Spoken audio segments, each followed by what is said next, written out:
अब जो हम टॉपिक पढ़ने वाले हैं उसका नाम है difference between ladder if and ladder if else if statement. इन दोनों के बीच में हम लोग डिफरेंस जानेंगे और इस डिफरेंस को हम लोग पढ़ने वाले अलग अलग।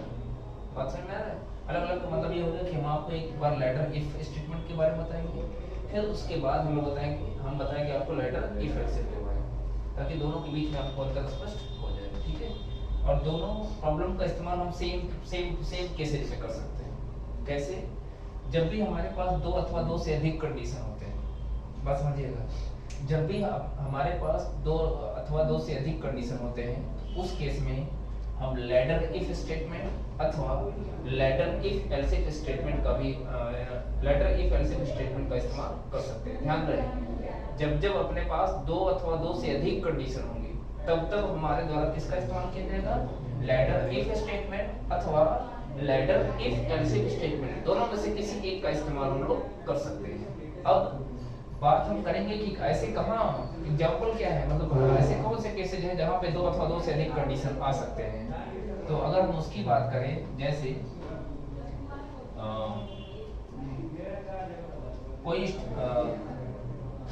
जैसे मान लीजिए कोई पॉइंट P है, कोई भी पॉइंट P है जिसके दो कोऑर्डिनेट हैं। अब यह पॉइंट जो होगा ये या तो फर्स्ट क्वाड्रेंट में लाई करेगा, ये सेकंड होता है, ठीक है, या आपका थर्ड होता है या तो फोर्थ। तो या जो पॉइंट होगा या तो फर्स्ट क्वाड्रेंट में लाई करेगा, या तो सेकंड क्वाड्रेंट में लाई करेगा, या तो थर्ड क्वाड्रेंट में लाई करेगा, या तो फोर्थ क्वाड्रेंट में। समझ में आएगा? अब फर्स्ट क्वाड्रेंट में कब लाई करता है? जब x की वैल्यू और y की वैल्यू दोनों क्या होती है? जब दोनों वैल्यू पॉजिटिव होती है। जब x की वैल्यू भी पॉजिटिव होगी और y की वैल्यू पॉजिटिव होगी तो निश्चित रूप से वो पॉइंट कहाँ पे लाई करेगा? First quadrant. ये शर्त है, कंडीशन है। दूसरा क्या होता है?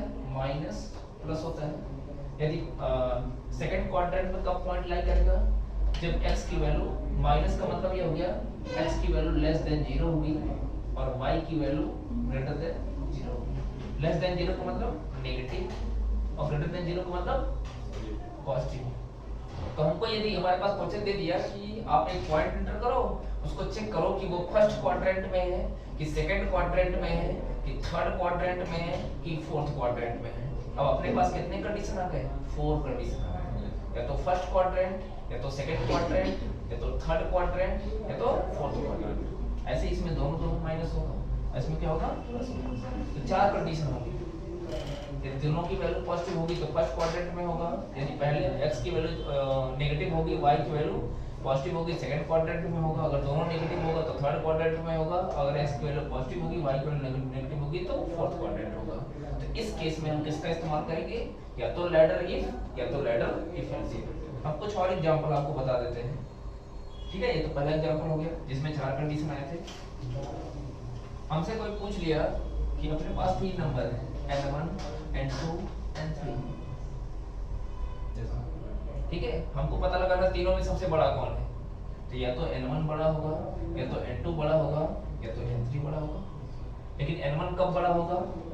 जब if n1 is greater than n2 and n1 is greater than n3।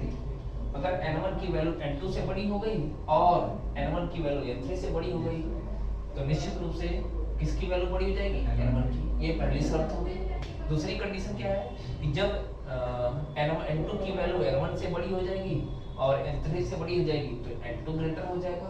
तीसरी कंडीशन क्या है n3 के लिए कि जब n3 की वैल्यू n1 से ग्रेटर हो गई या n1 से ग्रेटर हो गई और n2 से ग्रेटर हो गई तो उस केस में n3 ग्रेटर हो जाएगा। मतलब कहने का ये है कि अपने पास 3 कंडीशन है यहाँ पे भी। n1 कब बड़ा होगा? जब उसकी वैल्यू n1 और n2 से बड़ी होगी। n2 कब बड़ा होगा? जब n2 की वैल्यू n3 और n1 से बड़ी होगी। और n3 कब बड़ा होगा? जब n3 की वैल्यू n2 और n1 से बड़ी होगी। 3 कंडीशन है कि नहीं है? तो यहाँ पे भी किसका इस्तेमाल करेंगे हम लोग? या तो लैडर इफ का या लैडर इफ एल्स इफ का। अच्छा, एक नाम और है इसका, लैडर इफ को हम लोग मल्टीपल इफ स्टेटमेंट के नाम से भी जानते हैं। मल्टीपल इफ ठीक है, या यहाँ पे पूछा जा सकता है multiple if else if statement, कह सकते हैं, कोई इशू नहीं है। ठीक है, ऐसे बहुत सारे प्रॉब्लम है। जैसे मान लीजिए कोई कैरेक्टर है तो या तो अपर केस होगा, या तो लोअर केस होगा, या तो डिजिट होगा, या तो इसके साथ सिंबल होगा। अब इसमें देखिए 4 केसेज है। अपर केस में कब होगा? जब इसकी ASCII वैल्यू 65 से 90 के रेंज में होगी, समझ रहे हो? या लोअर केस कब होगा? जब 97 to 120 होगा। डिजिट कब होगा? जब ASCII वैल्यू 0 से लेकर 47 के बीच में होगी। स्पेशल सिंबल की ASCII वैल्यू लंबी होती है। अच्छा, इस प्रॉब्लम में बेस्ट ये है कि हम इसका इस्तेमाल करें, लैडर इफ एल्स इफ का, क्योंकि लास्ट में आप एल्स लगा सकते हो, क्योंकि सिंबल के लिए क्या है ना, सिंबल की ASCII वैल्यू आपको याद करनी पड़ी, कई रेंज में होंगी, जो कि बहुत कॉम्प्लिकेटेड होता है।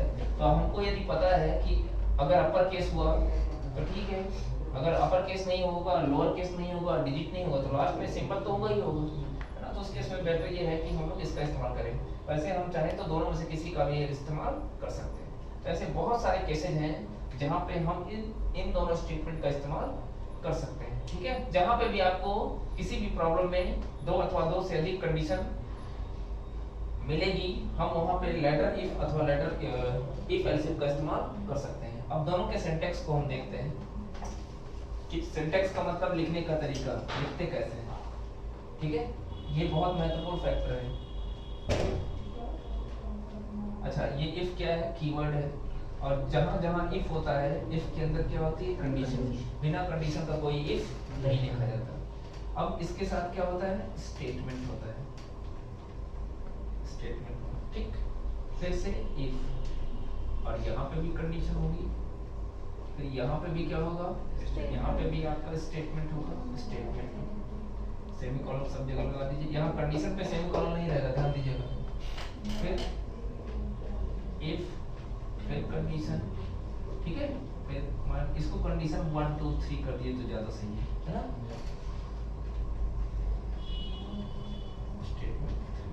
ऐसे ऐसे हम बहुत सारे इफ लगा सकते हैं जितने हमको जरूरत होगी, इसीलिए मैंने इसको मल्टीपल इफ कहा है।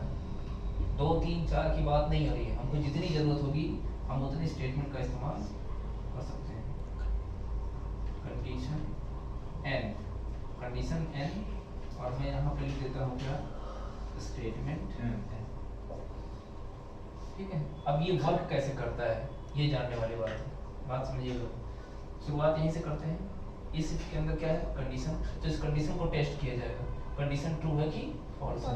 तो कंडीशन को जब चेक करेंगे, तो मान लेते हैं हम कंडीशन ट्रू है, तो जब कंडीशन ट्रू होगी तो इस स्टेटमेंट को एग्जीक्यूट करेगा, इस स्टेटमेंट को एग्जीक्यूट करेगा। लेकिन इसको एग्जीक्यूट करने के बाद तुरंत ही यहाँ पे चला जाएगा इस इफ वाले कंडीशन।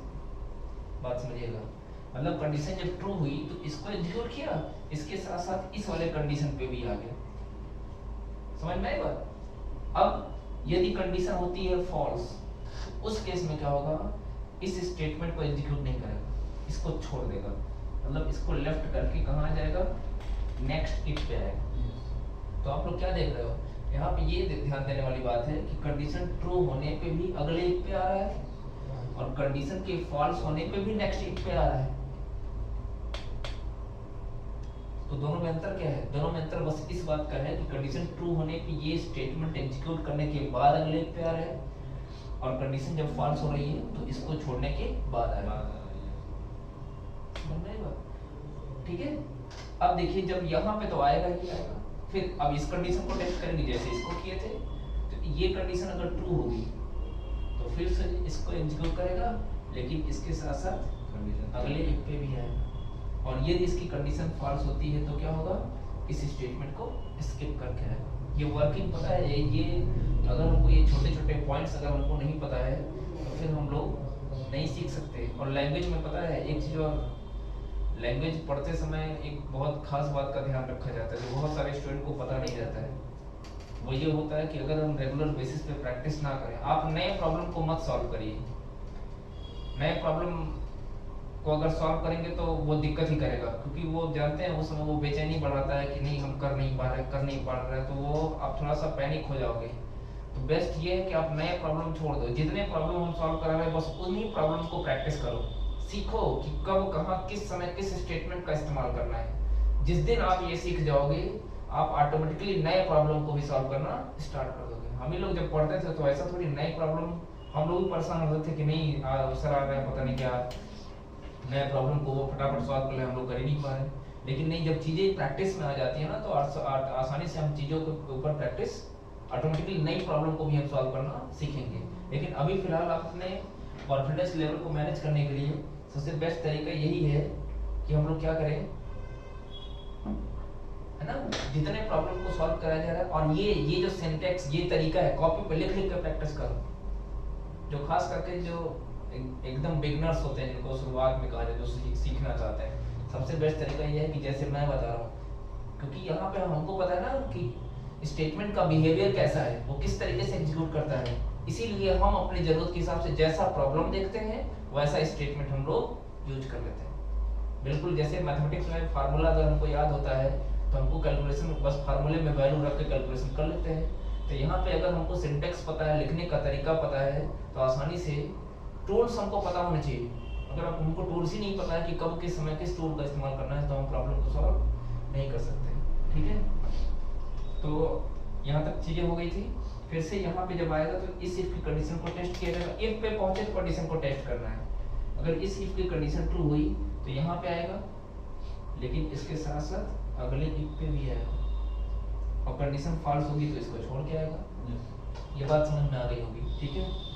मतलब इसमें एक आप पॉइंट ऐड कर सकते हो, है ना, वही पॉइंट ये निकल के आया कि कंट्रोल हमारा निश्चित रूप से आगे जाएगा ही जाएगा, है ना, control will goes to next if statement, next if statement के पास कंट्रोल जाएगा ही जाएगा, ये बात हमको ध्यान में रखनी है। ठीक है, अब हम इसी के बगल में आपको बताने वाले हैं किसके बारे में, लैडर इफ एल्सिफ के बारे में, या इसको भी आप बोल सकते हो मल्टीपल इफ एल्सिफ स्टेटमेंट। ठीक है, अब इसको पहले समझ लेते हैं। इसमें देखिए अंतर क्या है, यहाँ पे भी क्या होता है, इफ आएगा, इफ के साथ क्या आएगा, कंडीशन, और आपको पता है कि कंडीशन अगर होगा तो कुछ ना कुछ स्टेटमेंट भी होगा, स्टेटमेंट और कंडीशन। अब देखिए यहाँ पे मल्टीपल इफ में क्या होता है, इफ के बाद अगला इफ ही आ रहा था, इसमें इफ के बाद एल्स इफ है, मतलब अगला जो इफ आएगा वो एल्स के साथ आएगा। कहने का मतलब ये कुछ इस तरीके से, else if, else if condition, ठीक है, और फिर क्या होगा, स्टेटमेंट टू कंडीशन। ठीक है, अब तीसरा मैं लिखता हूं एल्स इफ। अच्छा, लिखने का तरीका देखिएगा, एल्स के बाद हम एक स्पेस देके इफ को लिख सकते हैं, अथवा एल्स के नीचे भी हम इसको लिख सकते हैं। जब नहीं एक ही लाइन में लिखा, दोनों अलग अलग शब्द है, तो आप चाहो तो अगर एक ही लाइन में लिख रहे हो तो स्पेस के साथ लिखना पड़ेगा, नहीं तो हम अगली लाइन में भी हम इफ को लिख सकते हैं। ठीक है, कंडीशन 3 हो गई, और यहाँ पे क्या हो गया, डॉट डॉट डॉट, लास्ट में हम एल्स लगा सकते हैं। लास्ट में हम क्या लगा सकते हैं, एल्स लगा सकते हैं।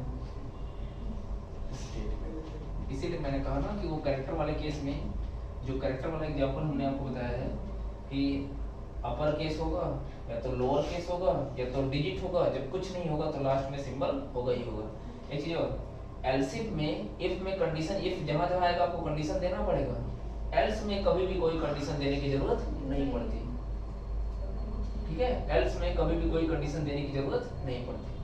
अब इसका बिहेवियर थोड़ा देख लेते हैं कैसा, तो दोनों के बीच में हमको अंतर समझ में आएगा, बात समझिएगा। जैसे देखिए, इफ है तो कंडीशन टेस्ट करना पड़ेगा, कंडीशन हम टेस्ट करेंगे, अगर इसकी कंडीशन ट्रू होगी तो यहाँ आएगा। अब ध्यान दीजिएगा, ना ही यहाँ आएगा ना ही यहाँ आएगा, कहीं जाएगा ही नहीं। जबकि इसमें क्या हो रहा था, इसकी कंडीशन ट्रू हो रही थी तो यहाँ आ रहा था, लेकिन अगले इफ पे भी आ रहा था। इसके साथ खासियत क्या है, इसकी खासियत यही है कि अगर पहले कंडीशन ट्रू हो गई तो वही स्टेटमेंट एग्जीक्यूट कर देगा, नीचे कहीं जाएगा ही नहीं जाए। कब, कंडीशन के ट्रू होने पे। तो बात होगी यहाँ पे कब आएगा, यहाँ पे तब आएगा जब कंडीशन होगी फॉल्स, और भी इस स्टेटमेंट को छोड़ के। जब इसकी कंडीशन फॉल्स होगी तो इस स्टेटमेंट को छोड़ के सीधे कहाँ आएगा, जब यहाँ पे आएगा तो इसको फिर से चेक करेगा।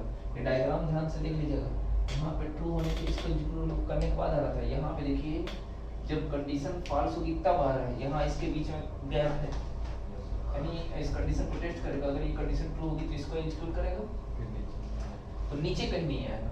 नीचे कब आएगा, जब इसकी कंडीशन होगी फॉल्स। फिर इस अब नीचे आना मान लीजिए तो इसकी कंडीशन को टेस्ट करेगा, अगर ये कंडीशन ट्रू होगी तो यहाँ पे, और फॉल्स होगी तो सीधे। इसमें आगे नहीं जा रहा है, कंडीशन का ट्रू होने पे सिर्फ उसी स्टेटमेंट से जुड़ा हुआ उसी स्टेटमेंट से जुड़ा हुआ स्टेटमेंट एग्जीक्यूट कर रहा है जिस इफ की कंडीशन ट्रू होगी, बाकी नीचे नहीं जाएगा। इन दोनों के बीच में ये अंतर है, ठीक है। बाकी हम और भी प्रॉब्लम को जब हम कुछ एग्जांपल के जरिए भी हम इन दोनों के बीच में अंतर स्पष्ट करने का प्रयास करेंगे। समझ में आ गया? एक एग्जांपल है डिसीजन कंट्रोल स्टेट, जो हमने अभी आपको सेंटेंस बताया है, लेटर इफ स्टेटमेंट या लेटर इफ एल्स पे, उसी पे आधारित एक एग्जांपल हम लिए हैं। क्वेश्चन ये है कि write the program to input any 3 number to find out the greatest number. तो हमको सबसे पहले क्या करना है कि स्कैनर क्लास का इस्तेमाल करते हुए हम लोग 3 नंबर को एंटर कर लेंगे, ठीक है। तो सबसे पहले इंपोर्ट स्टेटमेंट, उसके बाद हम क्या करते हैं, क्लास लेते हैं। क्लास का नाम हमने दे दिया ग्रेटेस्ट, फिर पब्लिक स्टैटिक वाइड मेन, फिर क्या करेंगे स्ट्रिंग args, ठीक है। अब सबसे पहला काम ये है स्कैनर क्लास का ऑब्जेक्ट बनाना। Scanner sc equal to new scanner, फिर क्या करेंगे सिस्टम डॉट, अब क्या करेंगे हम मैसेज देंगे इंटर एनी 3 नंबर,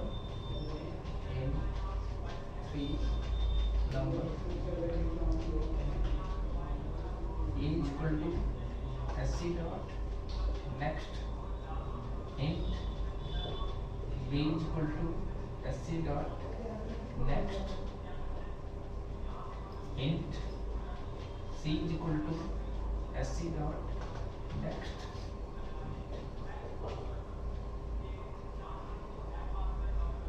ठीक है। अब क्या करेंगे, a कब बड़ा होगा, if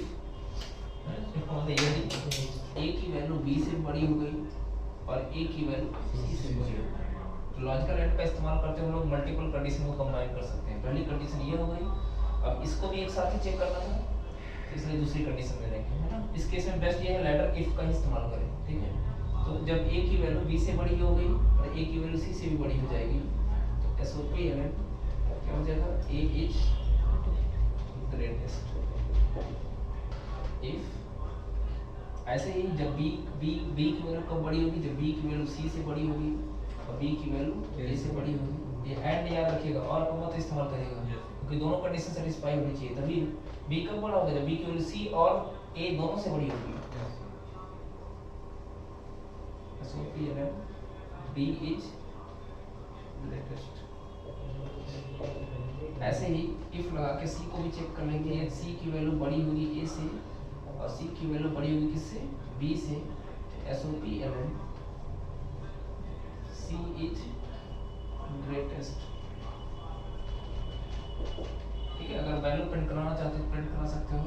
उसके बाद हम क्या करेंगे, मेन मेथड के का ब्रेस क्लोज करेंगे, फिर क्लास का क्लोज करेंगे, ठीक है। इस तरीके से हम लोग प्रॉब्लम को सॉल्व